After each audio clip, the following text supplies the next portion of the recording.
All right, hello guys. We are back. NTE preview special program version 1.2 dropped this morning. But I had to work. So here we are later in the day after work, ate, took like a slight nap, handled some more business, and now I'm here recording my reaction to it. I have not seen anything on it. I just know that there is a fine looking dude right here in the middle. I don't, is it not cap? Oh, there we go. I was like, why is it not capturing my cursor? Right here that I am interested in. Look at the dip of his hip, child. Um, let's hope the male characters that we'll be getting are now going to be more featured, if you will, like Miss Ma'am up here. Yeah. Hopefully, we can all dream and hope, because they do love their female characters and like to show off and cater to the female loving fetish, is as you can see right here, right here. Yeah, they are making sure. Come on, get some males to love, please. But let's go ahead and dive right into this. This program is brought to you by DSD Pop. Normal is an anomaly. Welcome, appraisers, to the preview special program for version 1.2, 1000 Less One Nights, and also the launch event for DSD's hit anomaly tabletop game of the same name. I'm your host, Light. As always, I'm joined by game designer Baggy to walk you through all the new content in this upcoming version. Hey appraisers, designer Baggy here. Hey, Baggy. So nice to see you all again. Today's program is a bit out of the ordinary, as you might have noticed. Alongside the release of new content, we're also going to introduce an anomaly tabletop game from DSD Pop. So the format might look a little different than usual. We'll introduce you to the tabletop game in the second half of the show. And a big shout out to our sponsor, DSD Pop, for their generous support of the program. Yay. Yep. And before we dive in, we want to start by thanking all appraisers for your support, encouragement, and suggestions over these past months. We hear you loud and clear. We're working through every piece of feedback and drawing up plans to improve. So this time, we're leading Does with a that look at some of include the male improvements arriving with version characters? 1.2. Plus, a chat about what's planned further down the road. We need some eye candy. Okay, Come on now. let's get into it. Let's kick things off with Heather O Hobbies, starting with Sea Angler. Before version 1.2, you couldn't keep the fish you caught in Sea Angler. Selling was your only option. Once version 1.2 arrives, you'll get to keep your favorite fish in your own house. Oh, look at that. That's This cute. is an epic upgrade for I all the like anglers this. out there. I can finally keep all the orange I'm quality not a big, fish I huge reel in. fisher. I So, need to anything we should complete know some of about the fish fishing keeping? tasks. There's knew actually it. quite a bit to it.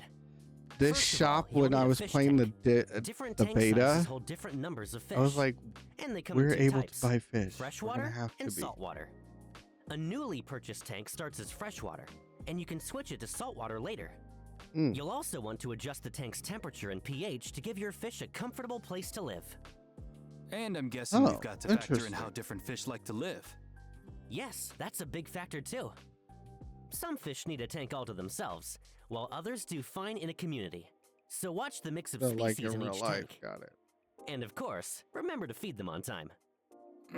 This is starting to sound complicated. Now I'm worried I won't be able to keep my fish alive. Not to worry. We've added automatic temperature control, water quality regulation, auto feeding, and more so you can keep things low maintenance. Good. Oh good, that's a relief. Yeah, I've And got to one more remember to thing. log in to do my dailies Once and version feed my 1.2 fish. is live, if you're lucky enough to land a rare catch, you can mount it on the back of your car and show it off to everyone. Oh, for sure. Who doesn't want to flex a little when they catch a big fish, right? We've covered a lot of fishing improvements. I don't know why Are there would any you, other Hethrow hobbies getting why expanded? would you mount a Yes, fish to with the back of version the- 1.2, okay. Little Sparrow is getting a Cool. new game mode, Riichi Mahjong.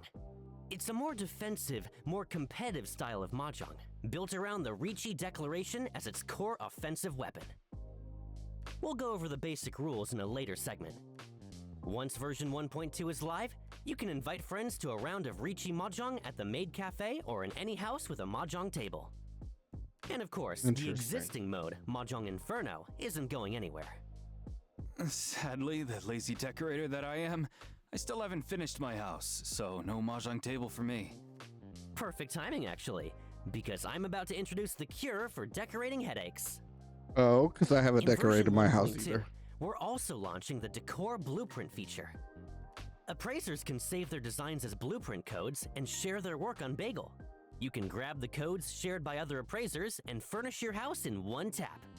Store up to 20 blueprints so you can swap home decor styles whenever the mood strikes. There's just one catch. You'll still need to unlock the furniture a blueprint calls for on your own. Of course. That's exactly what I needed. I can't wait to see what the master decorators out there come up with. There's also quite a few quality of life improvements landing with version 1.2. Let's go over some of them right now. First up, we've fine-tuned how avatars are displayed, so they look more natural on your home screen. The portable player is getting a new, simplified interface for easier music control on the go. Progression is also getting smoother. You can now long press to select materials in bulk when leveling up characters, arcs, and consoles. And for the racing minigame, we've added a player reporting feature to the online battle mode, so you can easily flag any disruptive behavior.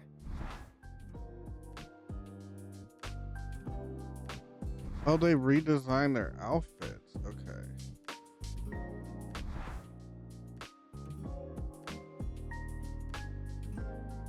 That covers the improvement shipping with version 1.2.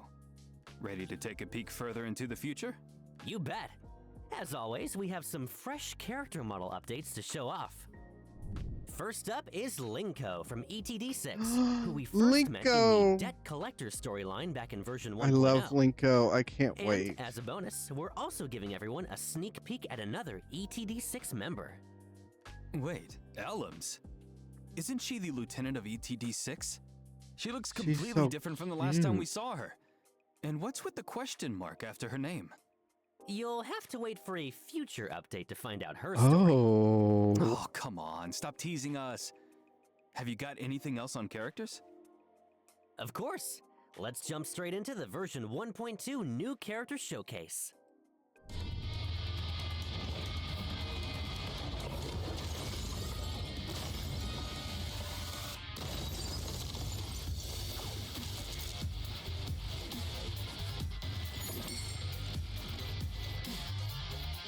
Meet Shinku from the Bureau of Anomaly Control CSU-2.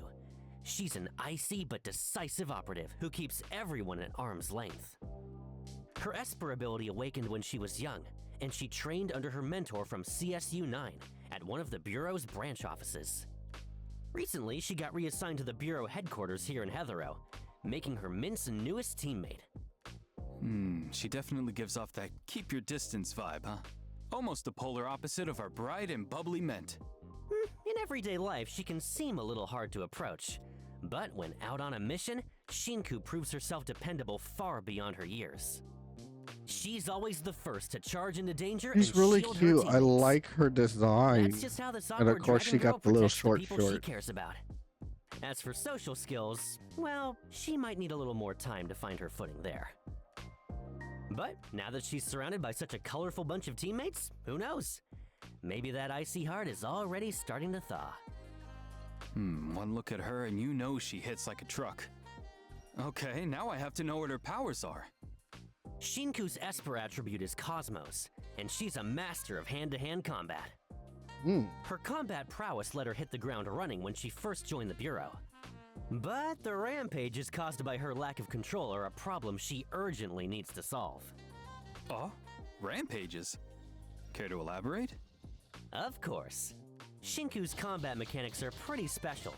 She has two completely different combat and movement kits. Let's go through them one by one. In her normal form, Shinku uses basic attack special combat arts, unleashing a string of up to 5 consecutive martial arts attacks that deal cosmos damage. Landing the 3rd or 5th hit, or holding down basic attack during the 3rd, 4th, or 5th hit, triggers a variant of her basic attack's special combat arts Altered, and builds up her Defiant Spirit gauge, which lets Shinku enter her Rampage form. When an enemy attack flashes red, time the dodge just right, and Shinku performs a counterattack, answering with a vicious flying kick that deals 1 instance of Cosmos damage, builds up Defiant Spirit, and takes an extra chunk out of the target's break gauge. She also has a unique mechanic. If Shinku is on the field in combat and goes a certain amount of time without attacking, she enters the menacing gaze state, sizing up her opponent and coiling to strike. A dodge counter performed in this state not only deals bonus damage, but also forcibly knocks back the target. Shinku's redirect skill, High Speed Breach, sends her rocketing at the target for a ferocious flurry, dealing Cosmos damage and building Defiant Spirit. And for her ultimate, Crimson Fury, Shinku spends all of her Defiant Spirit to enter the Surging Crimson state, then launches a multi-stage attack that deals massive Cosmos damage to the target. Oh, wow. So this is Shinku in a Rampage form? The sheer aura coming off her. Once Shinku enters Surging Crimson, her entire skill kit transforms. Her basic attack changes from special combat arts to Tidal Assault. With her powers fully unleashed, Shinku attacks with terrifying intensity, stringing together up to 5 consecutive attacks that deal Cosmos damage. And her attacks now build up Fading Reason instead. Her redirect skill changes too. It now costs all of her Fading Reason to cast. Shinku leaps into the blind spot above her target and rakes downward with a devastating claw strike, dealing massive Cosmos damage. And when Surging Crimson nears its end, Shinku can unleash her ultimate, Crimson Judgment. Keep tapping her ult, and she darts between targets at blinding speed, dealing massive Cosmos damage. And to cap it off, tap her ult one last time to unleash a powerful finisher, Ultimate Dragon Flame Verdict, dealing massive Cosmos damage to targets across a wide area. Outside of combat, a rampaging Shinku can vent part of her powers as pure mobility, dramatically boosting her open world movement and climbing speed. That's her open world character trait. Wow, thank goodness she's on our side. Right? And that's the perfect segue into her combat role. When fighting alongside teammates with a compatible Esper attribute, swap to Shinku to trigger an Esper cycle and unleash her support skill, a fierce knee strike that deals Cosmos damage and builds Defiant Spirit. When Shinku takes the field, she gains the Charge cycle enhancement. So whenever the current active character charges up, off-field characters charge up by the same amount. That's a lot of theory. Let's watch a combat showcase and see Shinku in action.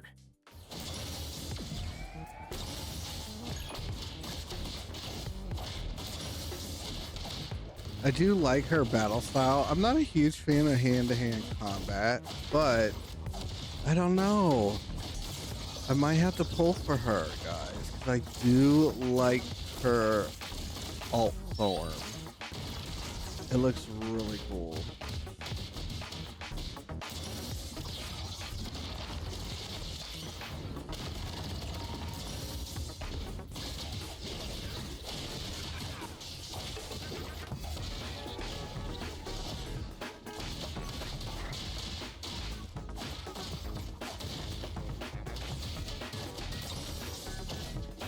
That dual form combat looks so satisfying. I could barely keep up. And Rampage Shinku is just too cool. Any chance we greenlight the full dragon-themed outfit for her right now? Yeah, that alt is badass. Well, yes. let's not get ahead of ourselves. First, let's check out how Shinku and the Appraiser can cross paths around Heathero. Once version 1.2 launches, raising Shinku's bond level gradually unlocks ride-along, Little Sparrow Mahjong matches, move-in, and a new set of interactions. Let's take a look. Oh, she looks so cute riding on the back of the bike.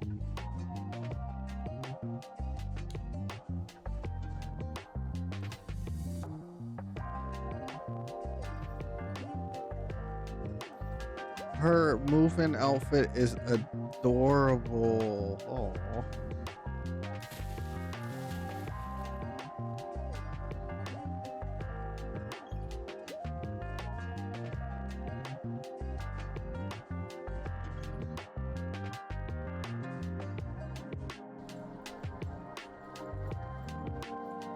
course, they can hold hands. Can we please get the male protagonist and the male character to hold hands? Oh, she splashes. That's cute. Oh, they can hug. Shinku's loungewear is a total 180 from her usual look. Never would have guessed this was her style. Shinku's city hangout story will also open up around town. We might just discover a whole different side of her.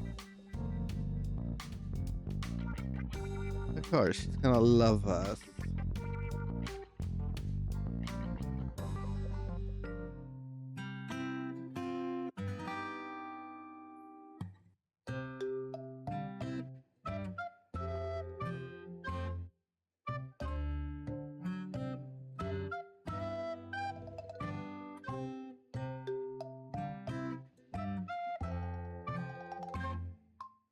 So that's the side of Shinku that comes out around the appraiser. Hold on. Of that course, last shot looked like inside of a home. Protect things, you Was know, they gotta Shinku's love place? the appraiser. It is. In the new version, Shinku's place opens its doors to appraisers. You can invite her to move into your house or drop by hers as a guest. For more intel on Shinku, you'll have to dig it up yourselves around Heatherow. Up next, another new companion who can't wait to say hello. We all remember Iroi, right? In the Dreamwalk Corridor episode, she was the volunteer guide who showed the appraiser Anonali around Sunward Island. The sweet girl who welcomed us onto the island? That's her. Iroi also works in CSU2 at the Bureau of Anomaly Control as a teammate of Mint and Shinku. I She's warm, want wildly her. She popular, is so and a natural at adorable. I handling people. loved her The thing in is, the her reaction last to story absolutely quest that everything we seems got. just a little too perfectly normal. Could that warm, gentle side be just a front? Or is there something more going on? Oh, and I noticed 3 little lambs trailing after her. Are they tied The to her lambs. Esper Can I ability? have plushies, They are. please? Iroi's Please, Esper attribute please. is Anima. Her power turns dreams into a persistent field, almost like a miniature world all on its own. Oh, And every site in that interesting. world is built by her 3 lambs, Phantasos, Morpheus, and Ikelos. I see. love Sounds that. like Iroi shares a special connection with critters. She does. Iroi's friendly nature earns her special perks in the open world. Interacting with small animals gives her a chance to receive useful items, up to 2 times per day, capped at 999 total. Ooh. That's quite handy. And what's she like in combat? Iroi's combat role is healing and buffs. With basic attack collaboration, Oh, we got Iroi another summons her lambs for a healer. string of up to 5 consecutive attacks that deal Oh, anima Edgar. damage. I don't want to Building replace imagination him. on hit. But Hold basic attack, and I Iroi do spends imagination to love charge up, unleashing up to Iori, 3 is that attacks how you based say on his her name? charge level. Yeah, I believe Use so. a basic attack right after a critical dodge, and Iroi lobs her lamb Phantasos Iroi. at the target, Okay, dealing Iroi. 1 instance of anima damage and taking an extra chunk out of the target's break gauge.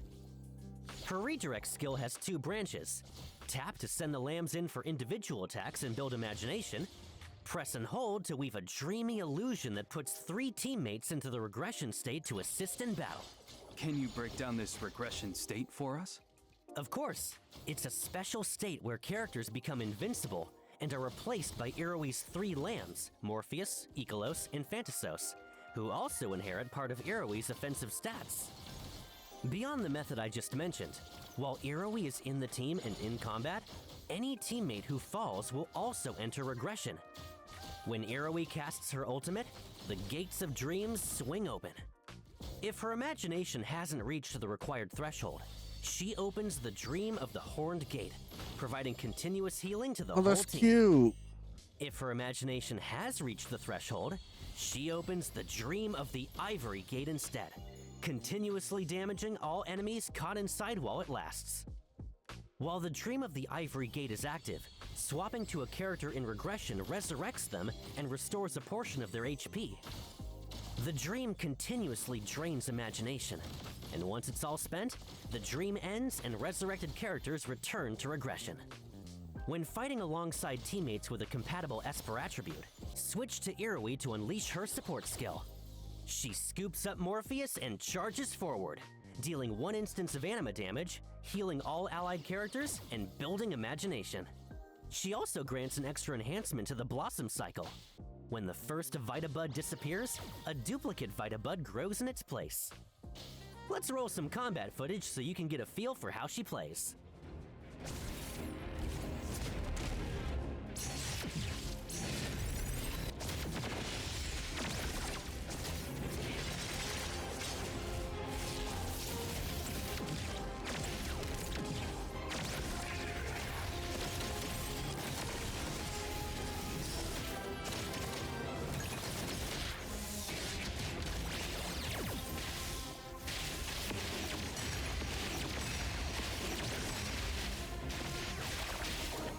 Oh, her battle style is amazing. She's so cute as a healer, and I love, yeah, I'm definitely pulling for her.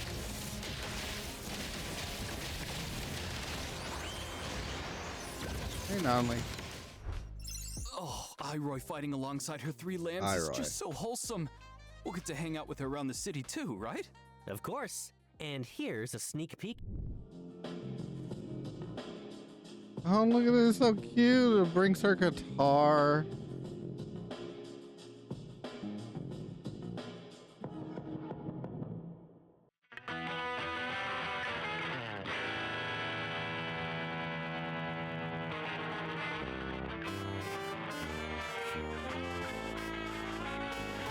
They're playing the toad. That is so adorable. It's annoying, but adorable.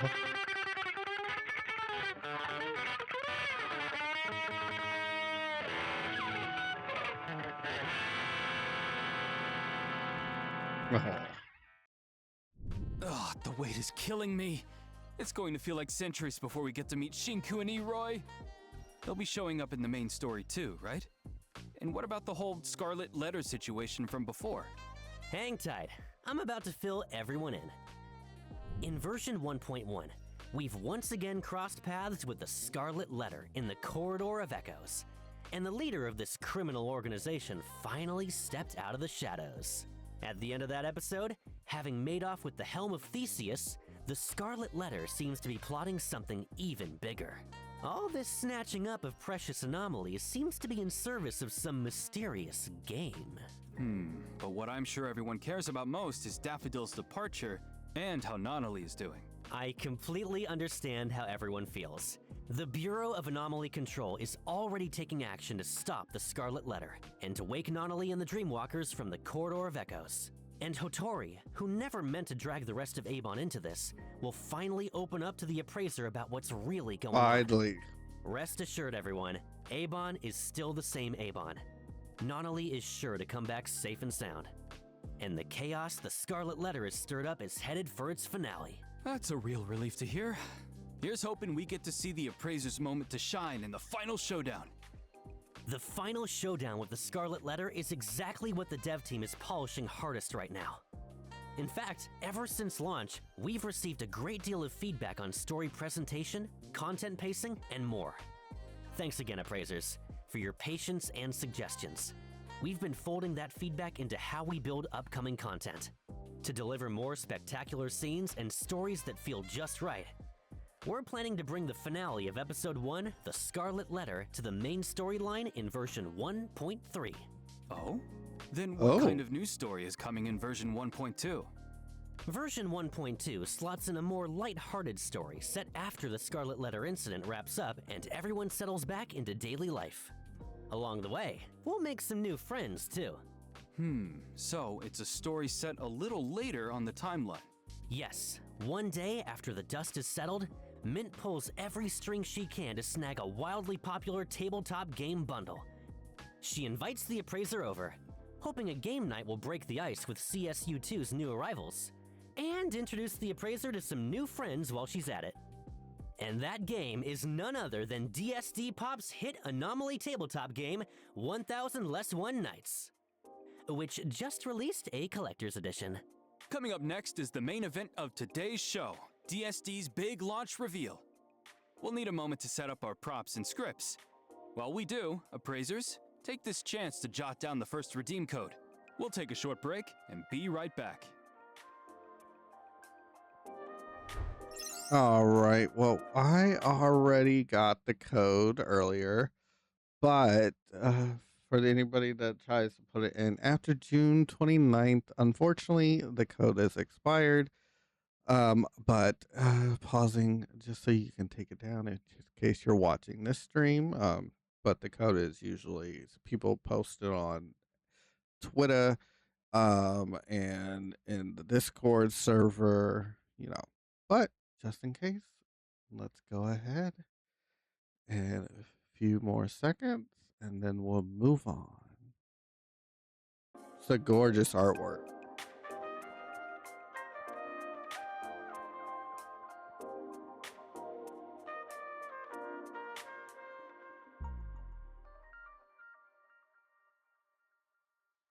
Once again, a brand new day. The village of fuzzies. What are the cute, adorable fuzzies busy with? Drinking water, bathing in the sun, taking in the breeze. How cozy. They're cute. Hey, did you have a sweet dream? Look, the mysterious fuzzy merchant is here. Stacking high. Oh no! Huh?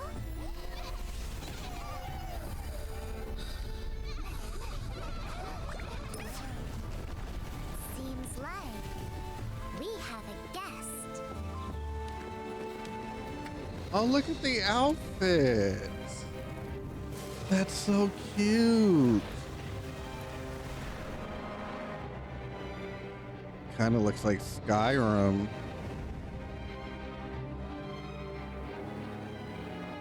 Look at their outfits, guys. Hang out with no plans. We got you covered. Dive into fun stories and make memories full of laughter. Team up with friends and go on an epic adventure. DSD's newest anomaly game, 1000 Less One Nights, is now on sale. Come, give it a try. Hey, come back. Another round.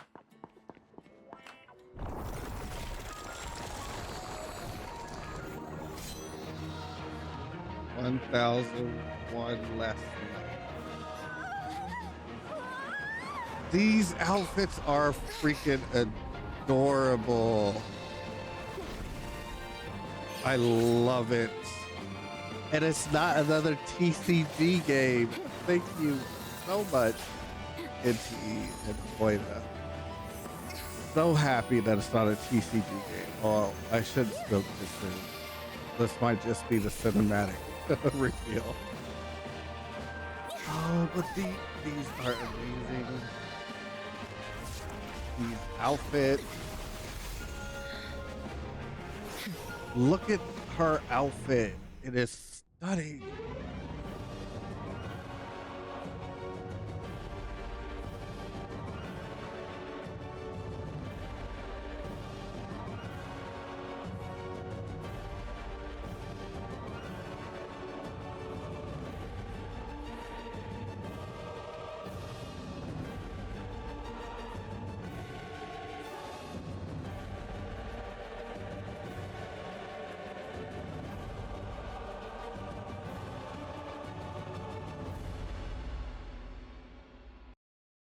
Okay, I'm uber excited. It's not TCG, thankfully. Oh, this version needs to drop ASAP. I am looking forward Welcome to back. this. Once again, thank you all for joining the launch of DSD's brand new anomaly tabletop game, 1000 Less One Nights. By the way, did anyone catch that weirdly fantastical scenery just now? Didn't look like any Hetherau I know. That's because it was footage of the very anomaly tabletop game we're about to introduce. Wait, are you serious? That was footage of a tabletop game? I'm dead serious. 1000 Less One Nights is a tabletop RPG. In version 1.2's new main story, we become characters on the game board and live out a full-blown fantasy adventure. A tabletop game that doubles as the way the new story unfolds. Now that's a novel combo. 1000 Less One Nights weaves a story perfectly tailored to its players. This time, the Appraiser and friends are whisked away to a fantasy realm, the Warren Continent. It's home to Fuzzy Village, built by whimsical little creatures called fuzzies. And it has a dragon problem. The party's quest? Help the villagers protect their home and slay the evil dragon. Oh my god, I So love it's a fantasy this. world generated by an anomaly tabletop game. No wonder the art style felt so different. And in that footage, I spotted several regions with totally different climates and terrain. Come on, give us more details. You got it. In this story, the 4-member party of the Appraiser, Mint, Iroi, and Shinku sets out from Fuzzy Village onto the grassy plains of Warren. From the plains, they venture into distinct regions: volcano, ice field, and lakelands, battling different monsters along the way, before finally reaching the heart of it all, the Dragon Keep, to slay the evil Crimson Dragon. So the Crimson Dragon is the big bad boss. Look at this thing, it's terrifying. Can we actually beat it? If you want to take it down, pay close attention to what comes next. On the Warren continent, each member of the 4-person party has their own class. Defeating monsters earns XP to level up your characters and boost their combat power, with a chance to receive gear along with all kinds of items you can trade at the shop. There's a gear system too? Yep, gear spans 7 equipment slots, with different rarities and class restrictions on top. Gear stats are randomized, and pieces can roll random properties as well. On weapons, a random property might land as a stat or as a passive skill effect. And that's where the appraisal skill comes in. Identify your new gear and find out its true worth. Why does this feel strangely familiar? Don't tell me there are armor set bonuses too. There are. Complete a gear set and you'll earn stat bonuses plus passive effects. Let me show you what combat feels like once you've leveled up and kitted out with high rarity gear.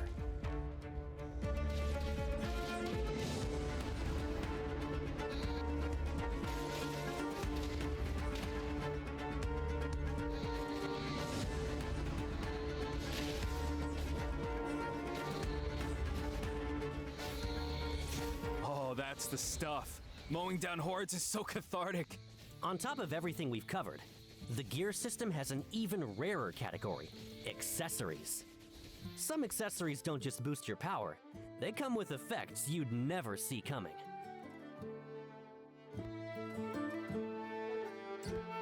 This But is one so thing to note, cool. I'm so appraising happy or they're swapping adding gear this. can And not, only be done like near I a said camp or before, bonfire. another Tell TCG us more. game. Camps are where players rest and regroup on the Warren continent. There, you can recover stamina and swap gear, or interact with the mystery Fuzz merchant for appraisals, trades, and a bit of conversation. While adventuring through each region, you may also run into other NPCs, and some will even hand you quests. Keep exploring, and you might stumble onto hidden stages with special rewards. Hold on. Did I just see the character models change when gear was swapped? You did. What you wear is what you see, and that's one of the Warren continent's signature features. Look at that outfit. Ugh, Some equipment so slots in good. the game have their own dedicated models, so the moment you swap a piece, the change shows up on your character in real time. So as you play, you can chase stronger stats, or hand build a look you love piece by piece. Personally, I'd say that's just as fun as pulling a legendary tiered drop. Could we get a look at the gear on all 4? The Appraiser, Mint, Iroi, and Shinku? No problem. Look at the child. I was not expecting this going into this, and it's completely blown my Gotta mind. hand it to them. This game feeds the min-maxers and the love it. fashion crowd. No wonder it's selling like crazy in Hathorau. And one more question. If every rest means trekking back to camp, isn't that a huge hassle? No worries there. The continent is also dotted with bonfires, where your party can patch up on the go.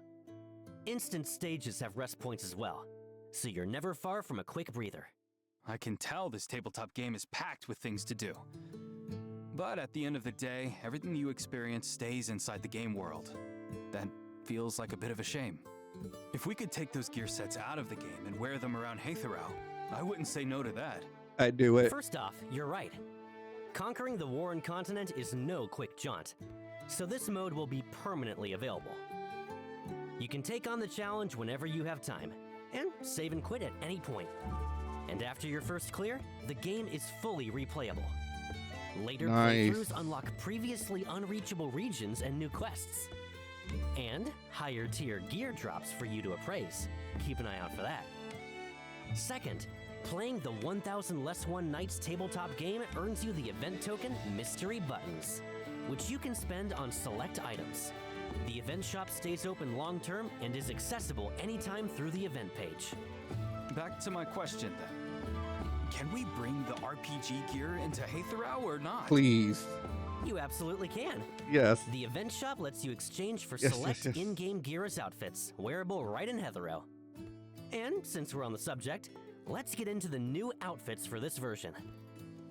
In version 1.2, beyond the 1000 Less One Nights adventuring looks, we've prepared outfits in all kinds of styles. Over the course of several updates, a total of 19 brand new outfits will be making their debut. 19? That's quite a lot. Yep, let's start with the 1000 Less One Nights outfit series.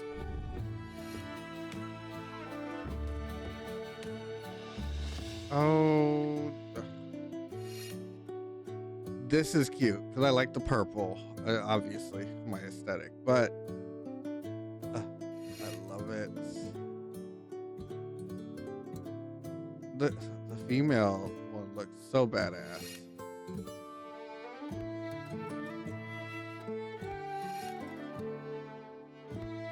She looks cute in this one. I love it. I love it. I love it. I love it.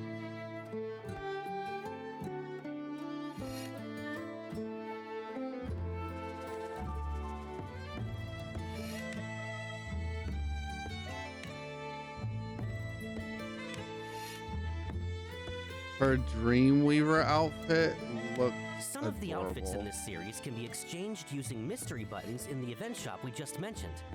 A heads up though, while A you can normie mix and match heroine. these pieces freely on the Warren continent, back in Yeah, this Hathorau, Jagger the outfits Hunter. are I sold might as have to complete pull for sets her only. because, child, Individual pieces can't be these swapped or outfits worn separately. alone. Also, Shinku's Dragon Knight outfit comes with special skill effects. The 1000 Less One Nights outfit series also supports recoloring. Use the matching Ooh. dye orb item to unlock alternate styles for each outfit. Dye orbs are likewise available from the mode shop. Beyond the colors, each outfit's textures and patterns get matching style adjustments too. Oh, yes. The first batch yes, of recolorable yes. outfits is shown here, with 33 styles in total. 33. Bro.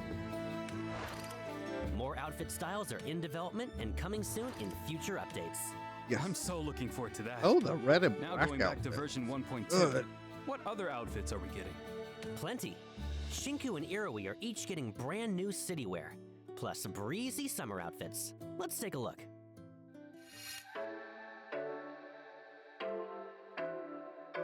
Labyrinth Lily. That's the name of this. This is cute. It fits it. I like it.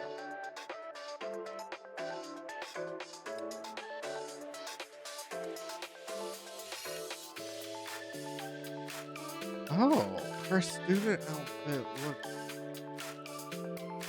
really good. Come on, these outfits make me want to pull for the character. Oh. Oh. Oh. The bounce child. See, they give all this love to female characters. Oh, they don't have any animations Okay, those for are great. I can practically feel summer coming already. her. Now if only That's the okay. existing roster of characters could get summer outfits too. I know plenty of appraisers are thinking the same thing. Don't worry, we're on it. Summer outfits for even more characters are arriving in version 1.3, and quite a few familiar faces will be 1.3 getting is the swimsuits version of to their look own. forward to, I guess. Yes, beach days with the crew and a camera roll full of bagel-worthy photos. Here we come. We've thrown a lot at you, so Child, I let's know take a Marcus breather is now. going to be steadily Here's the on second Bagel redeem posting code for the pictures with day. these outfits. We'll dive into the next segment shortly. All right. Next up, for the next code, like I said, anytime after June 29th that you try to redeem, unfortunately, it's not going to be available. Welcome back. Oh. We've now met version I thought I paused it, child.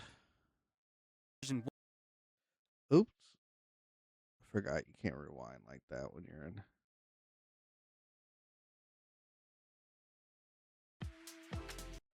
Um, in full screen mode. Anyway, so yeah, so 999 nights, aka 1,000 less one nights, is the next code. Go ahead if you haven't, and it's before June 29th. Go ahead and redeem it. Otherwise, let's continue. Um, but just a quick pause on the video because I feel like they're moving past this. I was thinking, okay, is this a real life thing? Because they made it seem like it's a real life thing, like a in real life board that you can buy or a book that you can buy, kind of like D&D. But then I was like, okay, it's gonna be like this little battle simulator or even like TCG type style, which we all know. The Gotcha TGC, the Gotcha world loves a TCG add on into the game. We got it with Genshin. We got it with I think Honkai Star Rail. I think I can't remember. There's another game that has it in it too. And I'm just like, can we get past the card games, please? And it looks like uh NTE has answered my prayers, and it's a mode that I'm actually going to enjoy and play because I love a good RPG, um, a storyline, you name it. Plus, they're planning on keeping it updated to where we're not playing the same thing over and over again. It seems like the outfits are phenomenal, and we get to take them out into the real world. You can dye them. Like NT has definitely stepped up the gotcha. And obviously the biggest thing is it with it is no pity, no 50-50. So um I I meant to say no 50-50, not no pity. Um but that was the biggest selling point for me. And obviously I'm part of the NTE creator network. So our creator program. And it's not just me being part of that program and being like, yeah, this is a great game. No, legit. I play this game every day, just exploring and doing my dailies. Even if it's for 15 to 20 minutes, I enjoy that time doing these. Uh, Going in, just talking to the characters that we meet. And this 1,000 less one nights has put it over the top. It's put it over Infinity Nikki for me, and you know I'm a hardcore Infinity Nikki fan. This has become the number one. I cannot wait until this version drops. I cannot wait.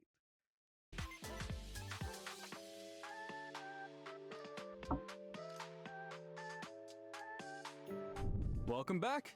We've now met version 1.2's 2 new characters and seen the new gameplay and outfits. Next, let's go over the timeline for when everything unlocks in the new version. Let's start with the new limited boards. In version 1.2, Scarborough Fair will run 2 limited boards in sequence, Before the Dawn and the Lifeline. Roll on them to obtain the limited The July S-class characters 29th. Shinku and Iroi, respectively. We have to wait. Both boards run for 21 days But each, I still might so keep an pull eye on their for schedules, Shini- appraisers. And as before, Shinku. new skin perks events will run alongside the limited boards. Yes, the skins can drop directly from the boards, and they're also guaranteed once you hit a set number of total rolls on the matching board. Alongside the limited boards, the ARC shop will roll out new ARC research programs. Version 1.2 brings Shinku's Resolve Special, followed by Iroy's Dreamgate Special, each running in sync with that character's limited board, so stay tuned, appraisers. On top of that, when version 1.2 begins, part of the exchange shop's inventory will refresh once again. You can spend lost pieces in the shop on dice and up to 20 tri-keys. Also after version 1.2 launches, appraisers can jump into the 1000 Less One Nights tabletop RPG we covered earlier. And quick reminder here, there's even more of the Warren continent to uncover on repeat runs. That's right. Across later playthroughs, the Warren continent keeps opening new regions, unlocking brand new quests, and revealing hidden story content. Exploring further also earns you more mystery buttons. It's all out there waiting for appraisers to uncover. Beyond all that, a brand new vehicle is pulling up to meet appraisers, the Draco. They love putting their vehicles in here. I still haven't finished pulling on the Porsche banner. I have 9 days left, so hopefully I'll get the outfit, but if not, it's no love lost. And I don't drive that much in NTE. Oh.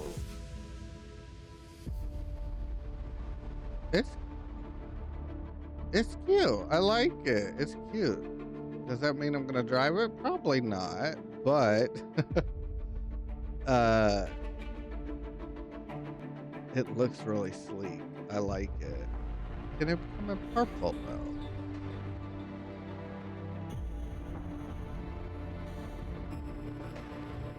That's her special ride, I'm assuming.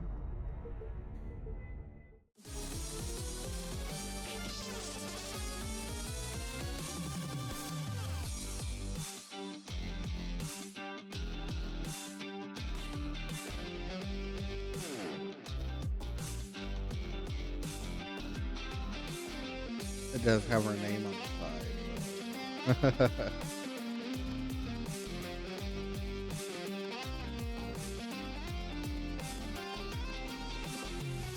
Oh. The wheels. Okay.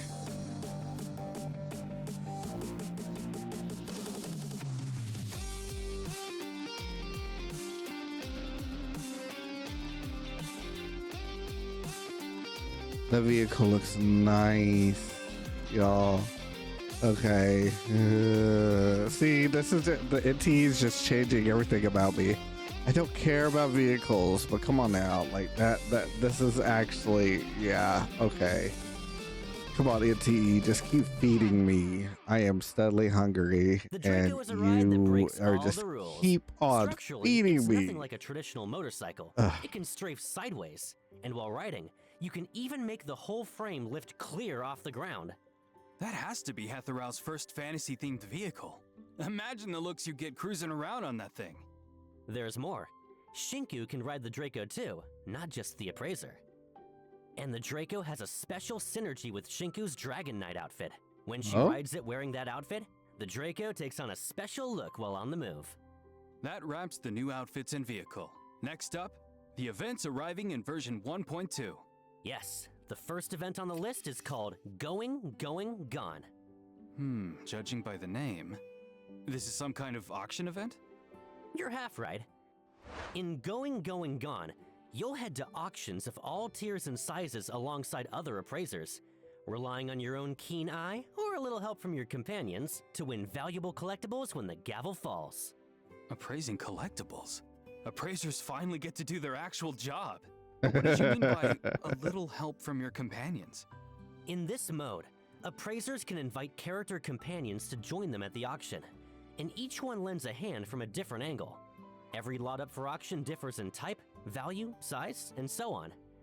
Your companions will reveal clues about the lots along those lines, helping you judge exactly when to make your move. And even for the same kind of clue, different characters reveal it in different ways. During each round of bidding, one character might show you the rarity and silhouette of 3 random collectibles, while another might tell you in round 1 how many higher value lots are in play. So depending on the clues, I could play the long game, piece everything together, and strike late, or I could go in swinging and snipe a win on the first move. Exactly. And before entering each auction, you'll bring along a support item of your own for gathering intel. Cross-reference it with your companion's tips, and you might just pull off something nobody saw coming. A bunch of appraisers playing mind games in this auction minigame. That's a serious test of deduction. My brain is growing wrinkles just thinking about it. And don't forget to stretch your legs after all that thinking. In version 1.2, we're also bringing another brand new event, Shadow and Seek. Appraisers take on the roles of hiders or hunters in a game of hide and seek across Clement Academy. Oh, prop Clement Academy. hunt. That's where the Lonely Player Anomaly Commission took place, right? Child. That's the one. In this minigame, the hunters have to hunt down the hiders. But just crouching in a corner as a hider sounds kind of boring, no? I wasn't finished. When a match starts, each hider gets a random set of 3 objects from around campus and can transform into any one of them anytime, anywhere, blending right in while the hunters comb the grounds. Anything else on top of that? Special skills, maybe? Hiders also get a decoy skill. They can plant a decoy on the spot to fool the hunters, while hunters have a scan skill that can detect nearby hiders and decoys. If the hunters take down every hider with their attacks before time runs out, they win. On the flip side, if enough hiders survive to the end, or every hunter gets eliminated, the hiders take the match. Wait, hunters can get eliminated? Don't tell me some hider's going to jump me from behind. There's a special rule here to keep things fair for both sides.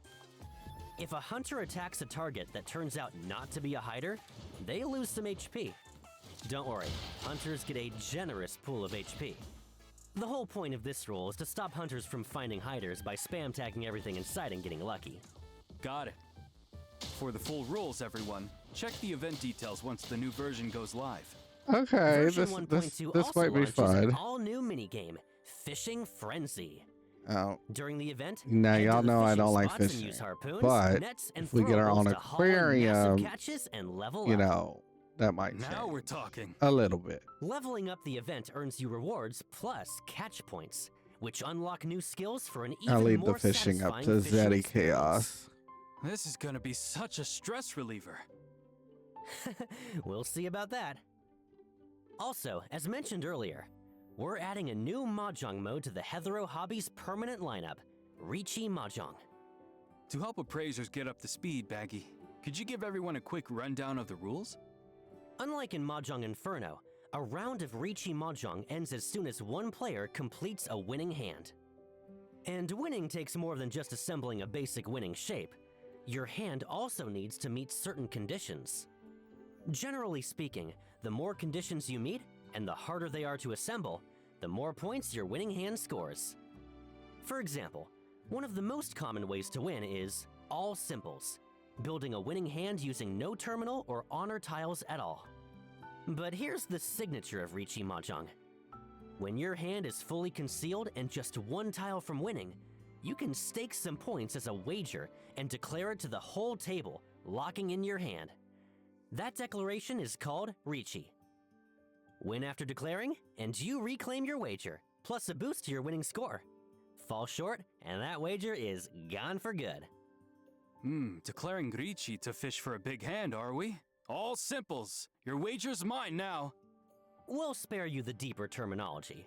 For the detailed rule set, head to the Little Sparrow Details page once version 1.2 goes live. And we're also adding a new activity, Muse Flash. Appraisers can stop by newsstands around the city daily to grab a Muse Flash scratcher and scratch for prizes. Who knows what we'll scratch our way into? RNG gods, I'm begging you, give me the jackpot! Even more events will open throughout version 1.2, where appraisers can earn Analyth, Fawns, and other rewards. For more details, keep an eye on our official accounts across all platforms.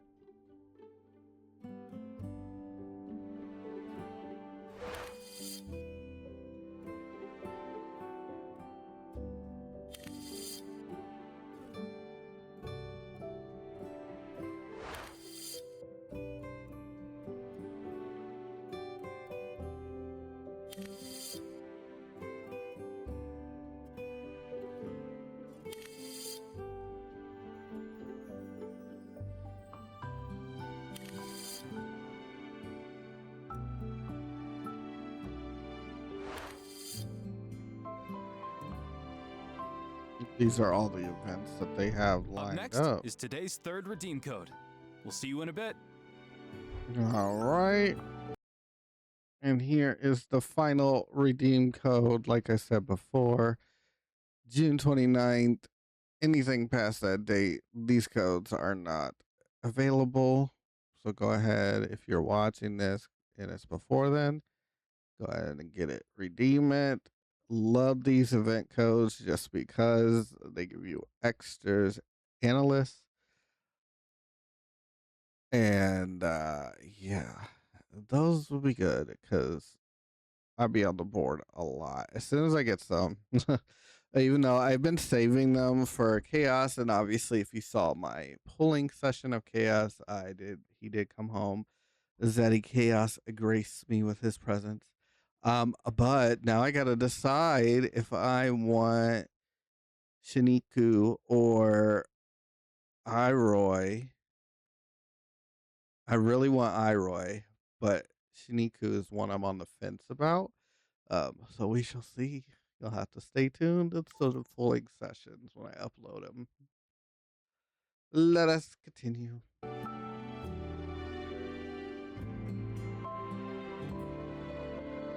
Also, if I ever butcher a character's name, I apologize. I am not very good with pronunciation Welcome sometimes. back. So. With version 1.2, the Circle Gifts login event will start up again.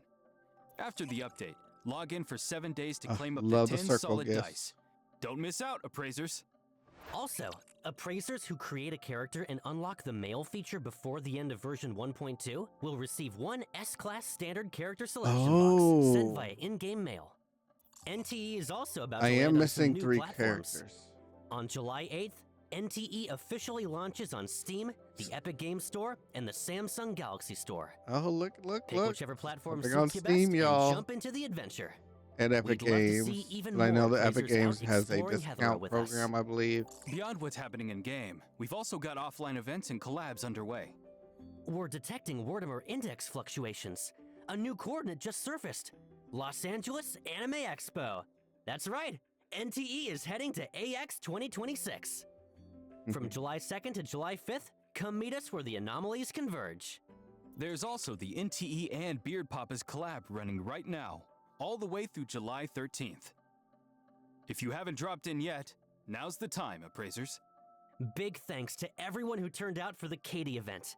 We'll see you July 5th at the Little Tokyo store for more delicious cream puffs. And before we close out today, we've got some early intel to share on version 1.3. Ooh.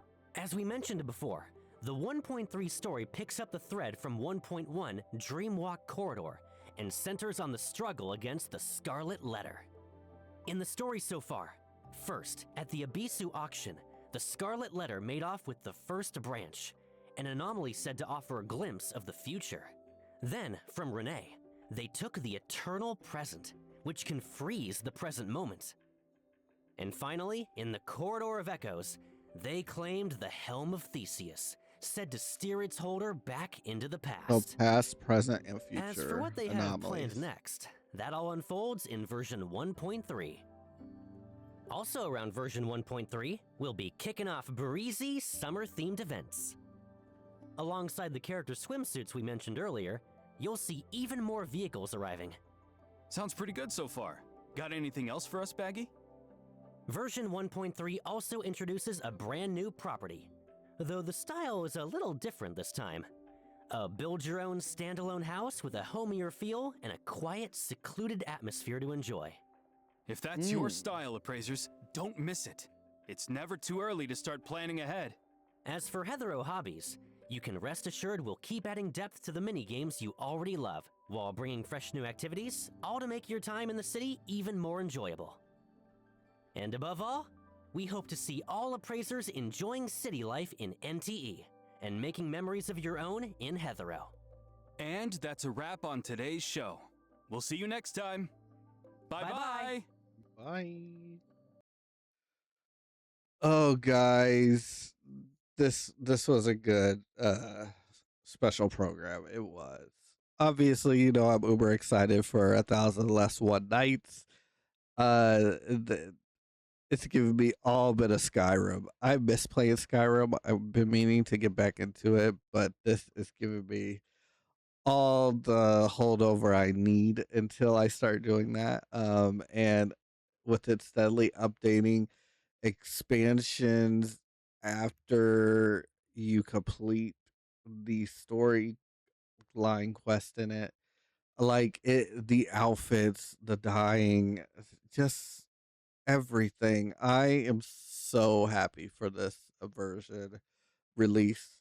Um, I am a little sad that we have to wait until version 1.3 to figure out what's going on with the Scarlet Letter. What are they planning? But it's that's the epic finale, and I'm really hoping the devs are really taking their time, because everything that they have produced so far in this game has been nothing but a huge love letter, if you will, to me, because I am enjoying the story. I love the anomalies that we get to meet, the designs, the characters so far. I do wish that, of course, and I think this is majority of everybody's complaint, that the male characters need more interactions with the male protagonist, um, as well as more of a sexy, seductive look, if you will, for the male characters as much as they give the female characters. Yeah, they didn't say anything about oh boy in the front. So we're just gonna have to wait till the next special program to find out more about him. But he is definitely coming home. Of course, Iroy is definitely coming home for me. I have loved her since we met her in the last storyline update.